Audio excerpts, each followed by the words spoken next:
Misterios al anochecer. Un programa que te interna en lo mejor de los enigmas, en los hechos misteriosos, la cultura y la buena música. Misterios al anochecer.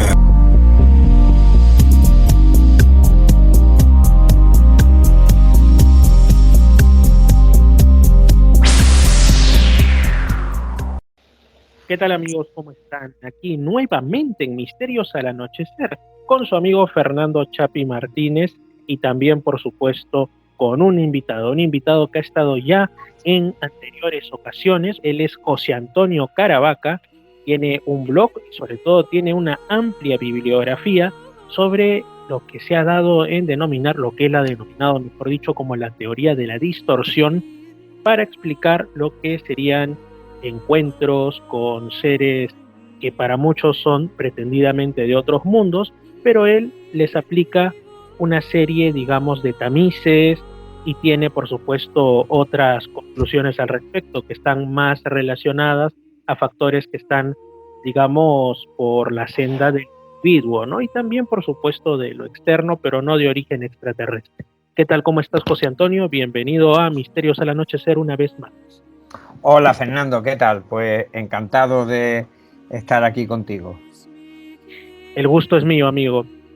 Bueno, hay muchas noticias de las cuales podemos hablar en este tiempo del que dispongamos. Primero que nada, ha vuelto a reflotar, ha vuelto a salir en redes el tema de Trinity, el tema de uno de los primeros, bueno, es pre-era moderna porque se asume, como hemos estado hace poco conmemorando, que el inicio de la era moderna del fenómeno OVNI fue en el 47, pero antes de eso, años antes, fue el suceso de Trinity. Acontecido también en Estados Unidos, pero el asunto es que se asegura que de ese evento ufológico quedaron no solo huellas físicas, sino un testimonio físico, y hace poco justamente una investigadora ha entregado a otro investigador muy conocido, sobre todo en los países de habla hispana, como es Johanan Díaz Vargas, lo que sería una pieza de supuestamente una nave alienígena o una nave de procedencia no humana, ¿no? Y ha desatado distintos puntos de vista, ¿no? En pro y en contra, algunos muy respetuosos, otros lamentablemente pues del otro sentido. ¿Cuál es tu opinión no solo sobre el caso Trinity, sino sobre estas supuestas pruebas que habrían de proceder de una nave de otro lugar, ¿no? Ajeno a la Tierra, según dicen algunos? Bueno, como ya has dejado entrever más o menos que nos encontramos ante un caso polémico, que ya de por sí cualquier tipo de evento relacionado con un supuesto estrellamiento ovni va acompañado irremediablemente de esa controversia para saber si es verdad o es mentira. El caso Trinity, ocurrido en la localidad de San Antonio, en Nuevo México, en el año 1945, hablamos de 2 años antes del famosísimo estrellamiento ovni de Roswell. Lo que ocurre es que los testigos lo cuentan mucho tiempo después. Estamos hablando de que en este episodio contamos con 2 presuntos testigos, Remé Vaca y José Padilla, que en aquellas fechas tenían 7 y 9 años respectivamente, pero insisto, lo acontecido en torno a este estrellamiento ovni, ocurrido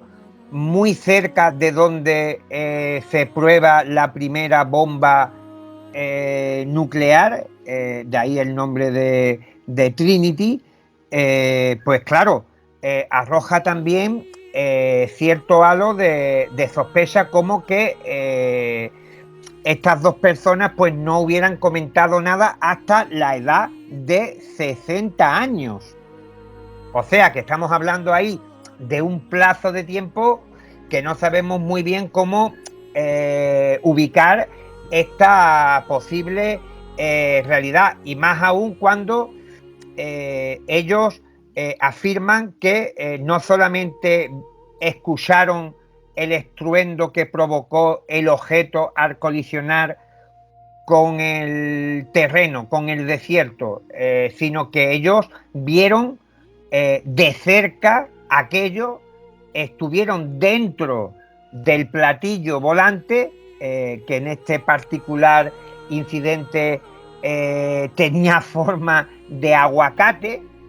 y vieron dos presuntos ocupantes no humanos de una apariencia similar a un insecto mantis, y que estaban como, unos dicen que estaba muerto y el otro estaba como agonizando,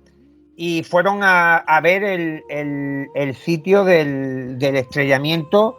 al menos que yo recuerde ahora mismo, en 2 ocasiones, y en uno de ellos entraron dentro de la nave y arrancaron de un panel que había allí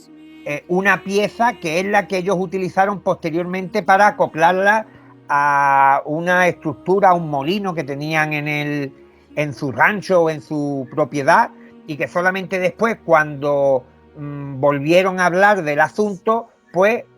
recordaron que, fíjate hasta qué punto, pues una pieza de posible origen extraterrestre pues había estado mogollón de años ahí como sirviendo de palanca o de lo que fuese para un engranaje de la granja de estos testigos. La pieza mide unos 30 centímetros y la verdad que tiene una apariencia muy terrestre, no tiene nada así que a simple vista pues nos pueda indicar que se trata de algo de tecnología desconocida o que tenga una forma exótica, curiosa, extravagante, chocante, original, pongámosle el adjetivo que queramos, sino más bien parece eso una pieza de algún tipo de maquinaria, de engranaje, que los análisis químicos que se le han realizado para ver cuál es su composición, pues tampoco le han otorgado ningún tipo de propiedad o de elemento que no conozcamos, sino que a grosso modo podríamos decir que es una pieza de aluminio. Jacques Vallée indica que podría tener esto una doble explicación, puesto que el objeto que se estrella en agosto de 1945 allí en San Antonio fue recuperado, al igual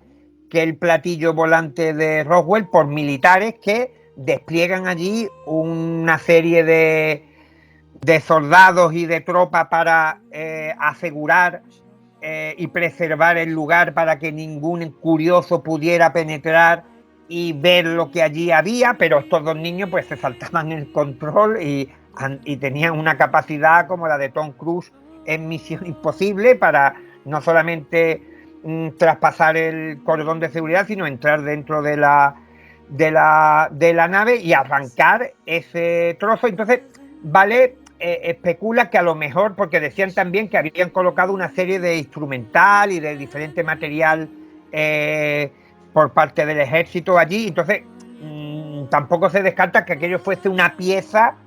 del ejército que estuviese colocada allí por algo para aguantar alguna parte de la nave o de lo que fuese, pero todavía incluso el ufólogo de origen galo que dio para ser el personaje ficticio de Encuentros en la tercera fase de Steven Spielberg, que está inspirado precisamente en el astrofísico Jacques Vallée, pues especula que podría haber otra variante, otra explicación para no solamente el aspecto tan terráqueo de la pieza, sino incluso para esa composición tan humana también, o en este sentido tan terrestre, de que el fenómeno pues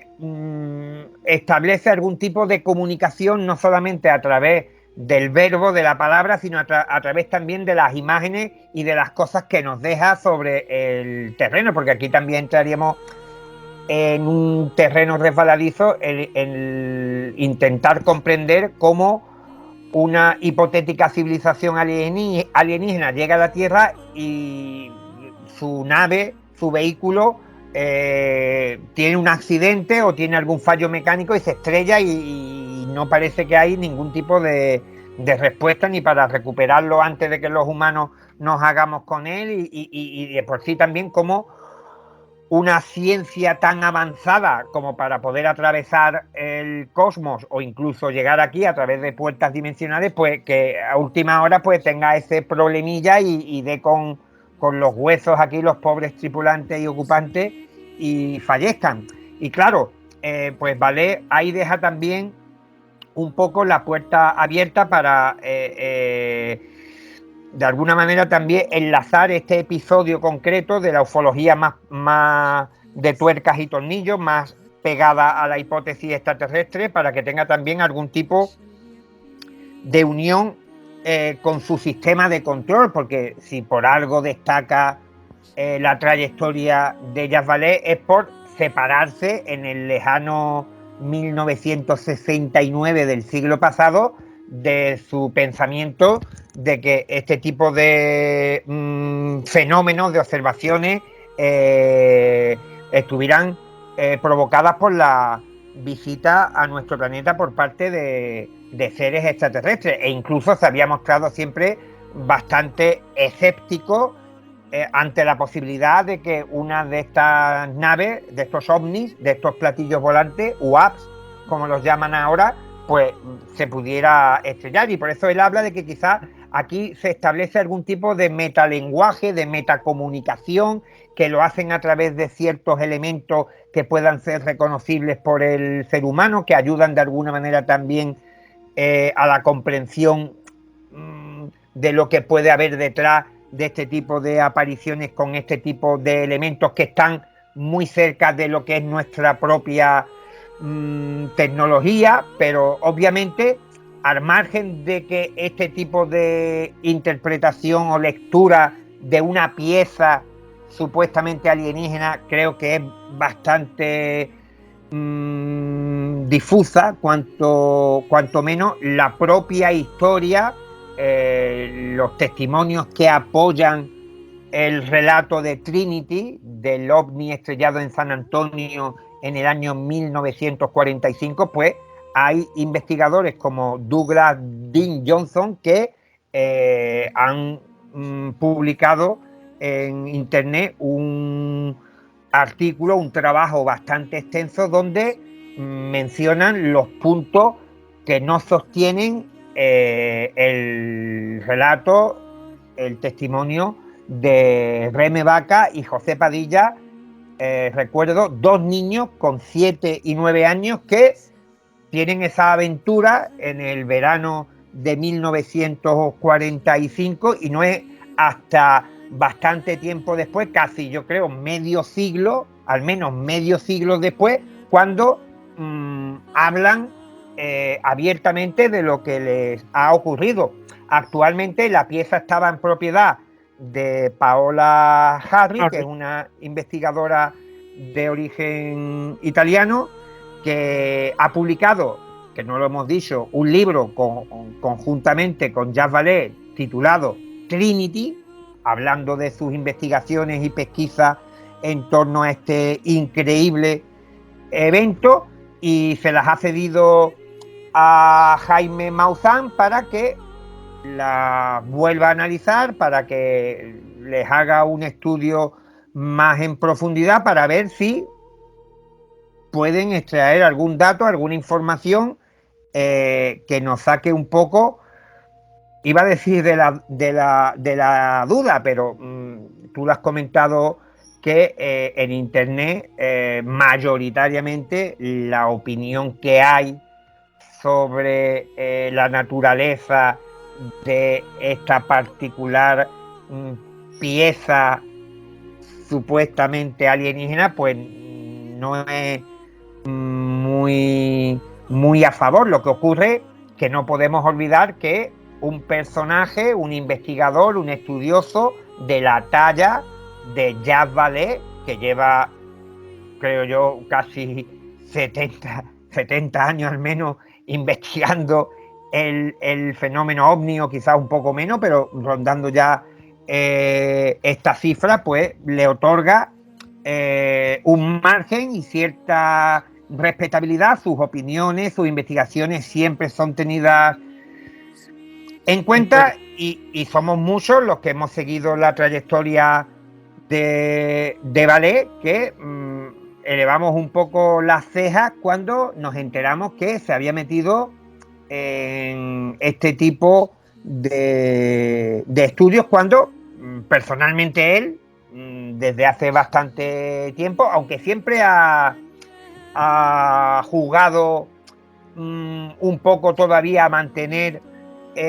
vivo el hálito de la hipótesis extraterrestre, pero en un segundo o tercer grado, alejado quizás de los convencionalismos más ortodoxos, pero yo creo que él realmente jamás ha dejado o digamos, no ha cerrado definitivamente la puerta a algún tipo de intervención foránea, alienígena, en este tipo de manifestaciones. Y claro, estamos ahora expectantes en ver qué es lo que se puede aportar, porque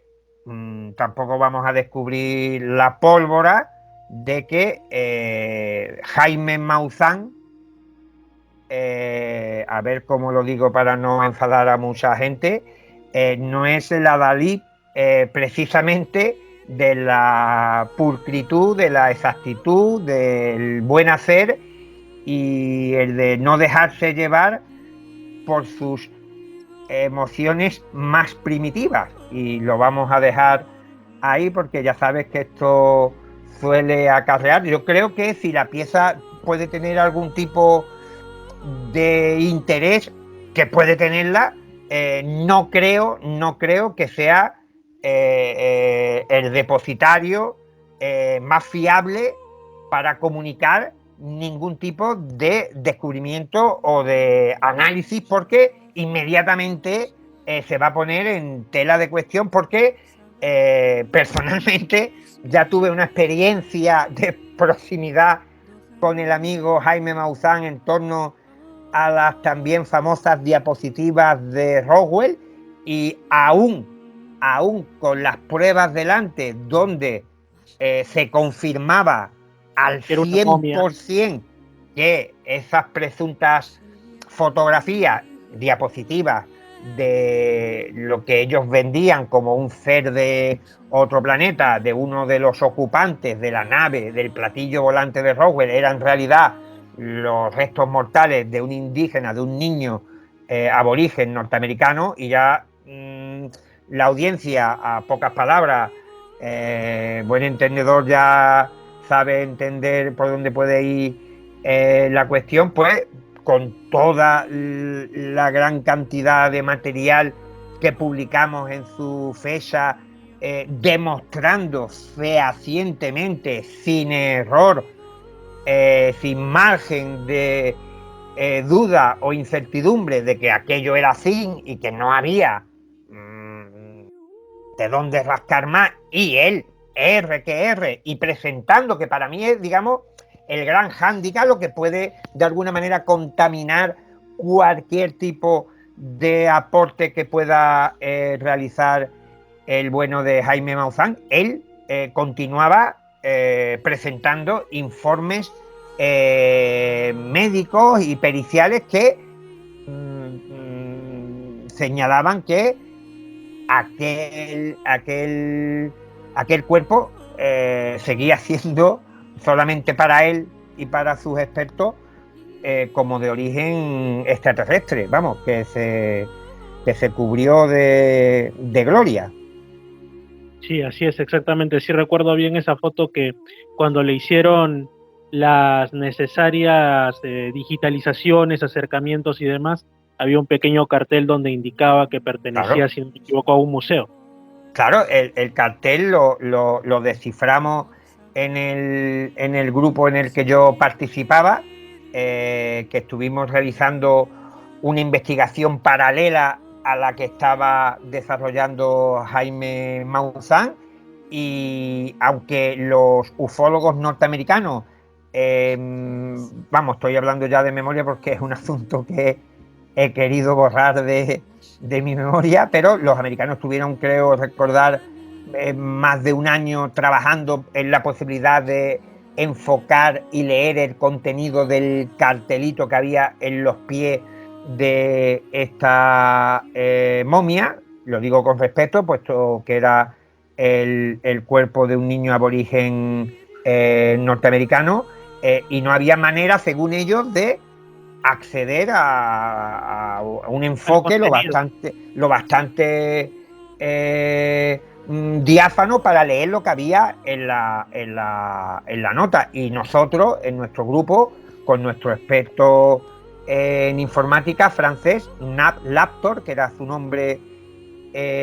o su apodo, nick, en internet, pues lo conseguimos en, creo que fueron 6 o 7 horas.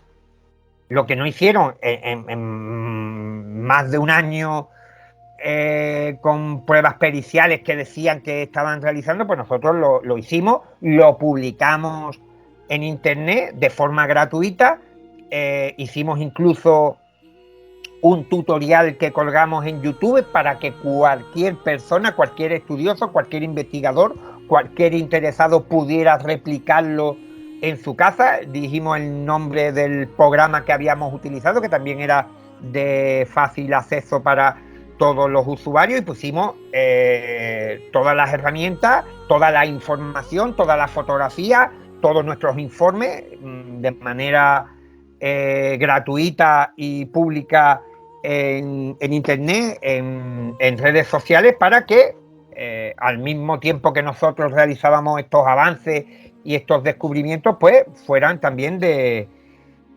conocimiento para todos los interesados. Así es, José Antonio. Yo creo que con eso ya, es más, incluso había muchas personas que cuando han visto esta supuesta pieza de una nave extraterrestre del caso Trinity, le encontraban un sospechoso parecido con piezas integrantes, por ejemplo, de un auto, ¿no? Sí, de un tractor, de algún tipo de maquinaria agrícola, pero para ser exactos, el propio Jacques Vallée nunca ha señalado de una manera abierta que esta pieza sea parte de la estructura de una nave alienígena, y por eso comentaba esas dos posibilidades de que fuera... Claro, estamos hablando... por eso te digo que si podemos discutir y podemos hablar del caso Trinity, es precisamente por el investigador que está implicado. Hablamos de, sin temor a equivocarnos, el ufólogo más respetado a nivel mundial. Entonces, ahí tenemos, como digo, cierto margen para la discusión. Y entonces estamos hablando de dos testigos que eran niños y que a lo mejor, vamos a especular o vamos a suponer que fuera cierto lo que nos están narrando, ellos entraran dentro de la nave, los militares hubieran colocado allí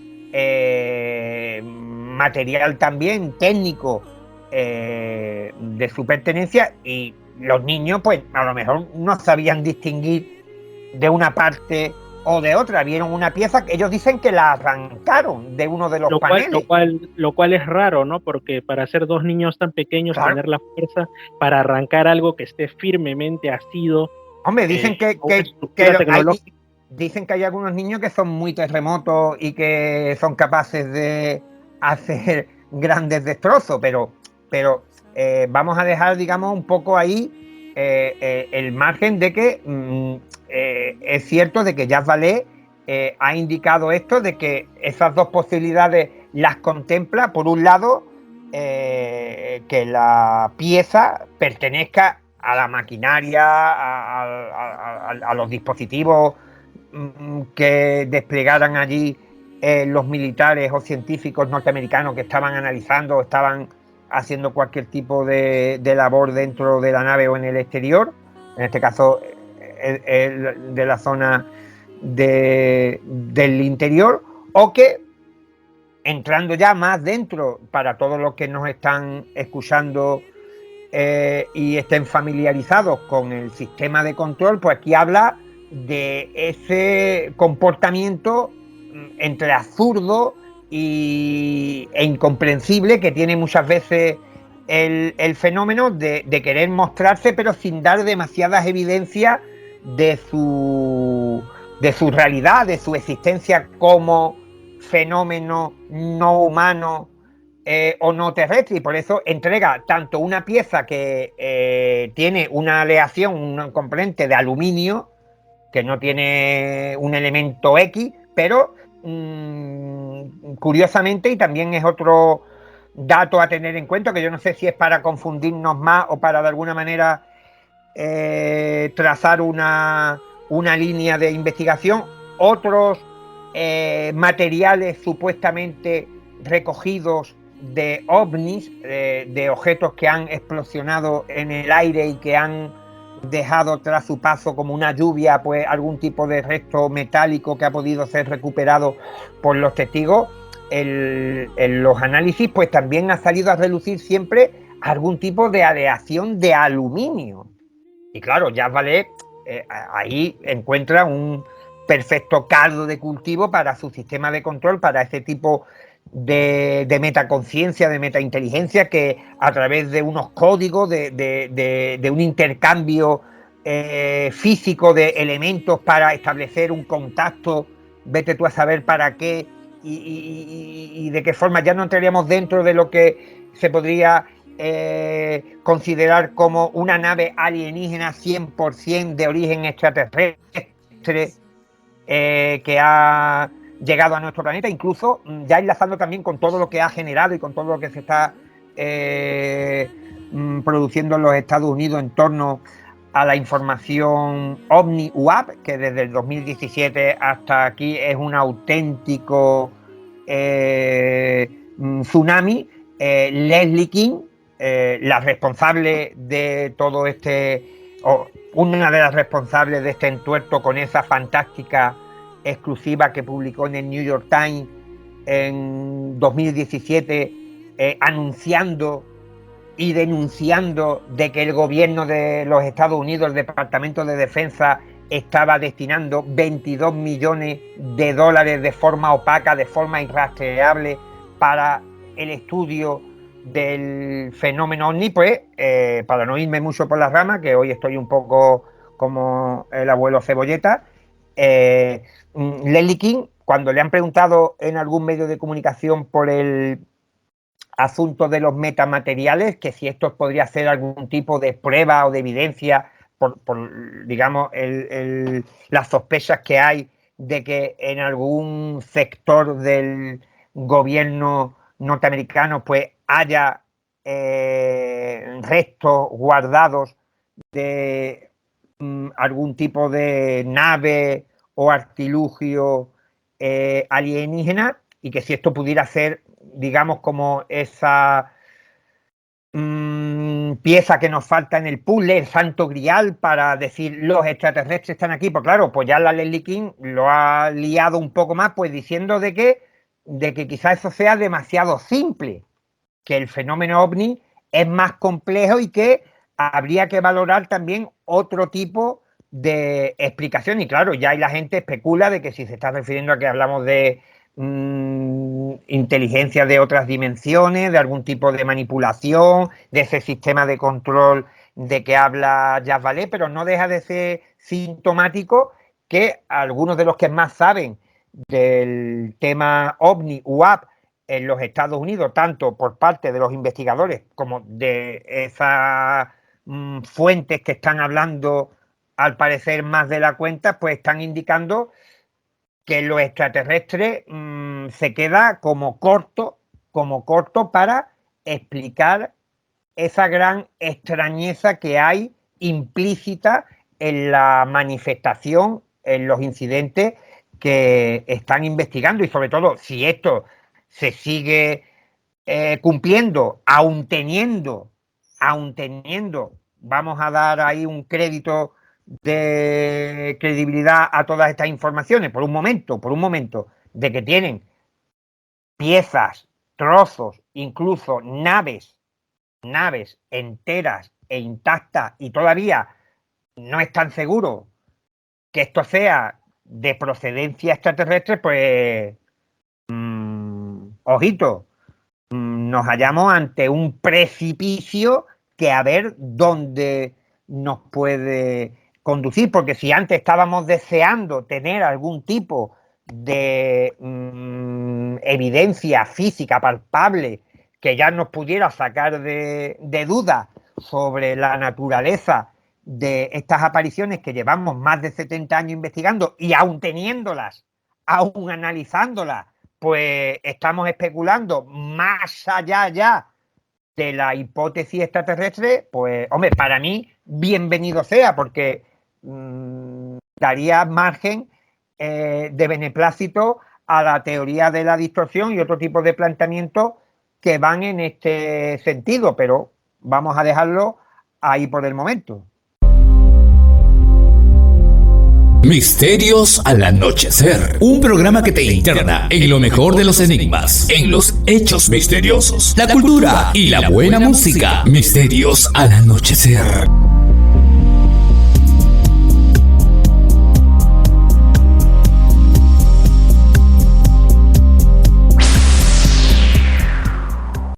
La música de los enigmas también suena en Misterios al anochecer.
Síguenos también en YouTube, Facebook e Instagram como Misterio Infinito Perú. Acabamos de escuchar a Ectoplasma de España con La balada del hombre sin planeta, uno de esos temas que nos demuestra cómo en la cultura actual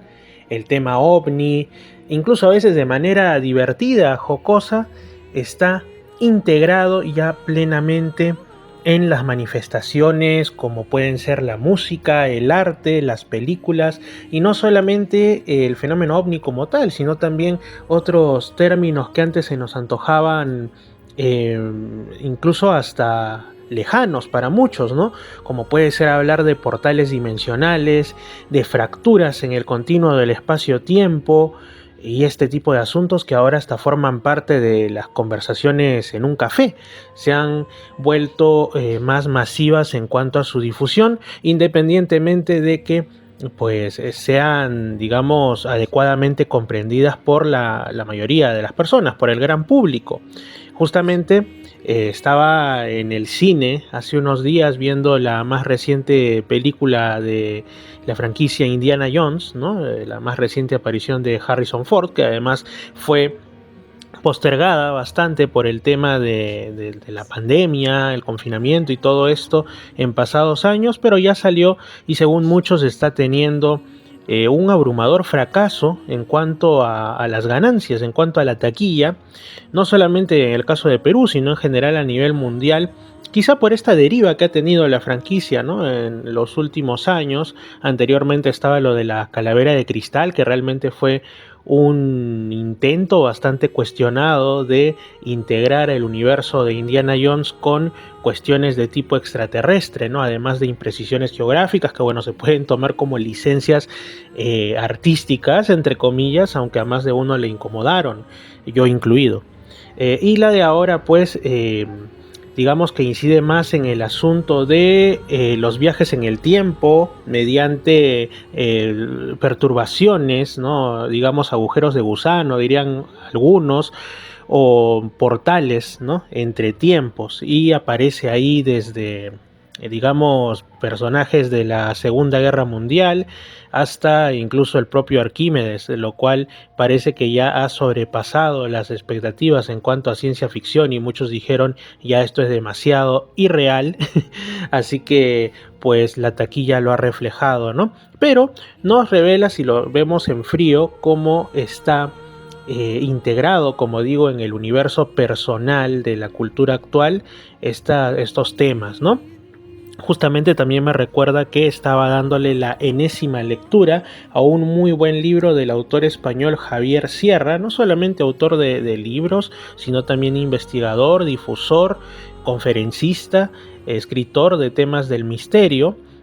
Concretamente este libro es del año 1999, aunque yo, bueno, en ese entonces, en el 99, pues tenía 12, 13 años, así que lo descubrí mucho después, que se llama Las Puertas Templarias. Y bueno, trata sobre algo similar, ¿no? En este caso, pues es una novela histórica en el sentido de que nos habla efectivamente de temas como estas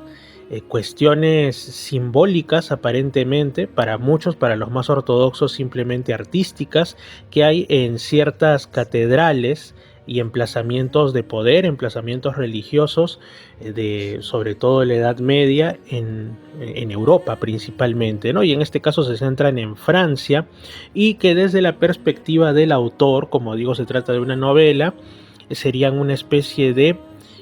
sellos hacia puertas del inframundo, ¿no? Como también se habla, tengo entendido, del Escorial,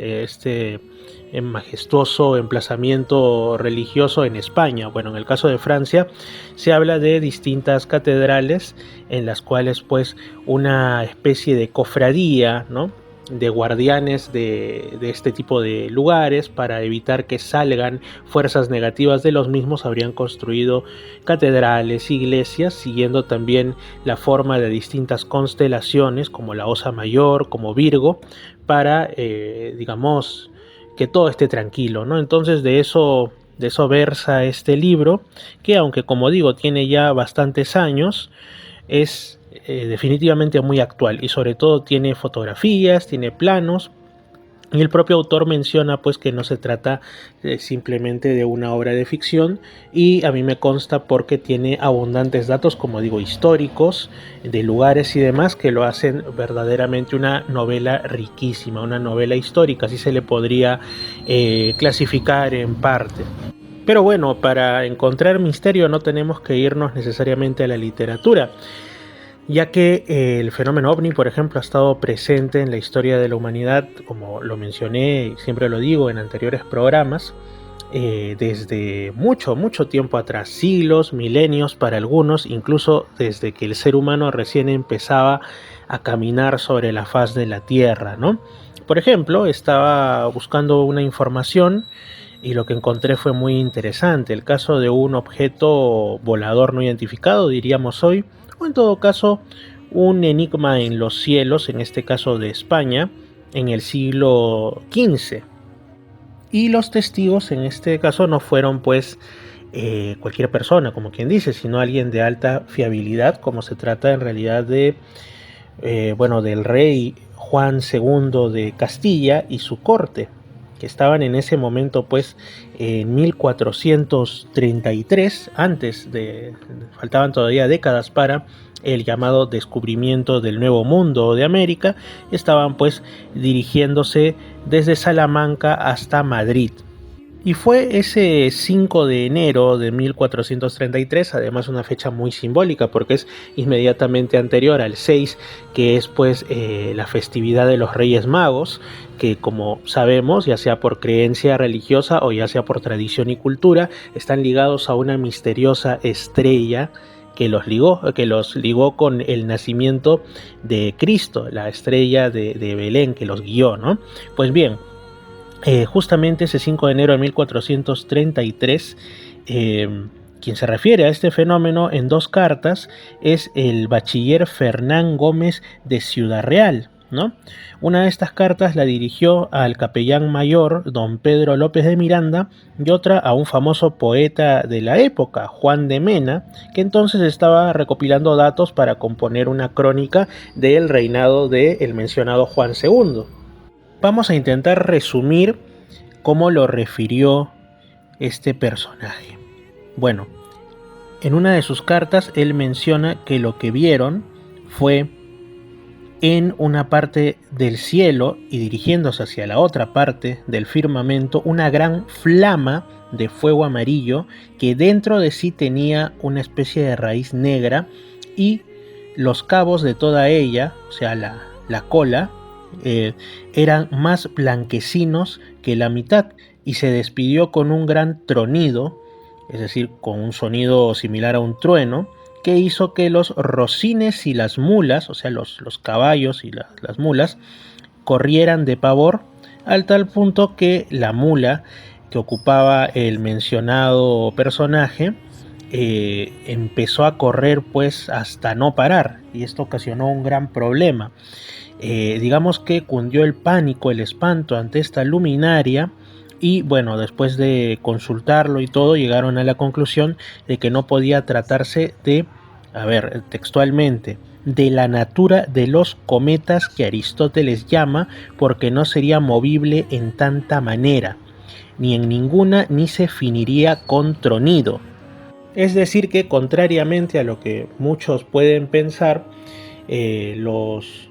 antepasados, las anteriores generaciones, no solamente en el caso de Perú, porque aquí en Perú también hubo lo de la supuesta observación, muchos sabrán de una aparición celeste que tomaron por un mal presagio, el famoso cometa verde del que algunos hablan, ¿no? Pero que se diferenciaba de otros tantos cometas que han de haberse visto en los limpios cielos de esa época, y por eso causó espanto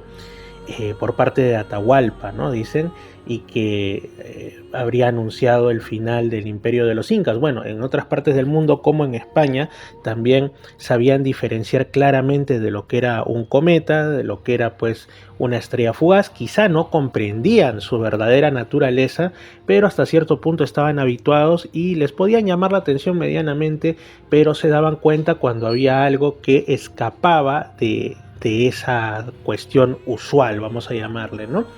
Por eso que este objeto llama la atención de esa comitiva que se dirigía hacia Madrid en el ya lejano 1433, a tal punto que razonaron que se trataba de algo que no era un cometa, no era de su naturaleza, y se dirigieron 2 cartas, que en ese tiempo tampoco es que el papel fuese materia común como ahora, que pues puedes hacer unas anotaciones y dirigirlas a quien te plazca. Así que hay que tener en cuenta todos esos factores. Interesante este caso antiguo, y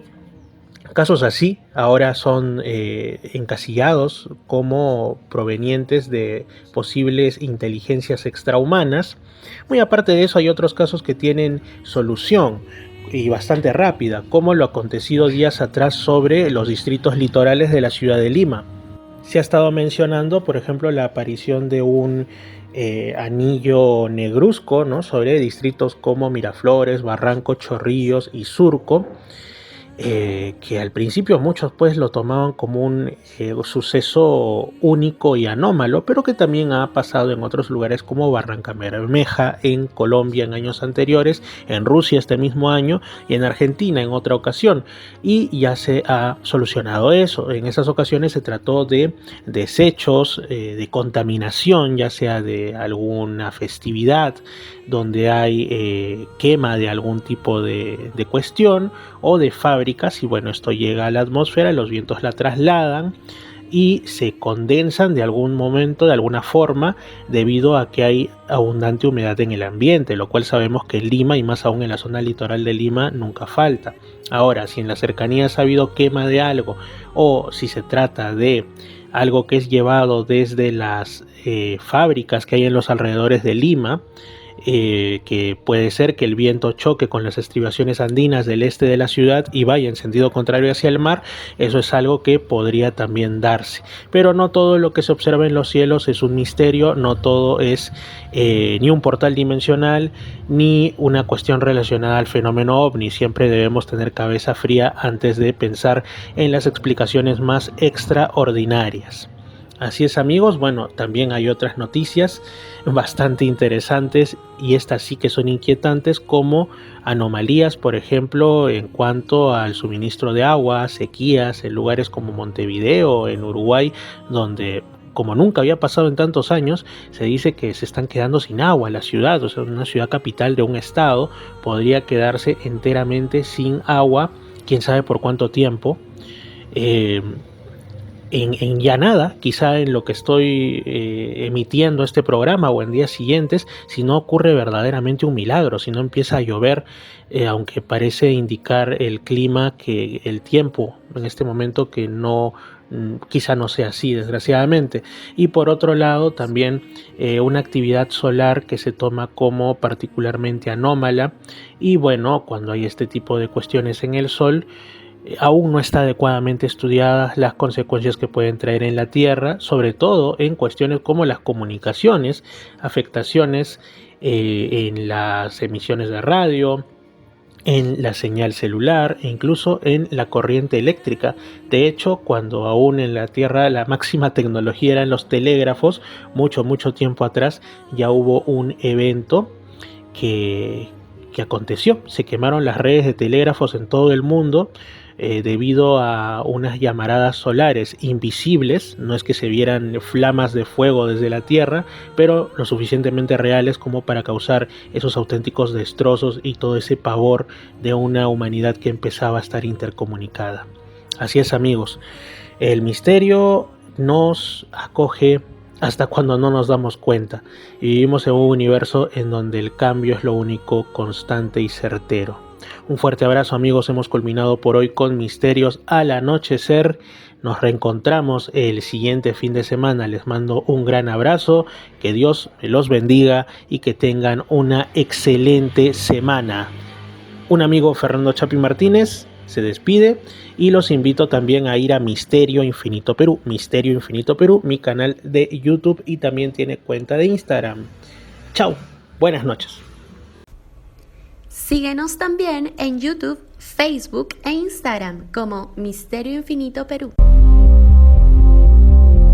Misterios al anochecer, un programa que te interna en lo mejor de los enigmas, en los hechos misteriosos, la cultura y la buena música. Misterios al anochecer.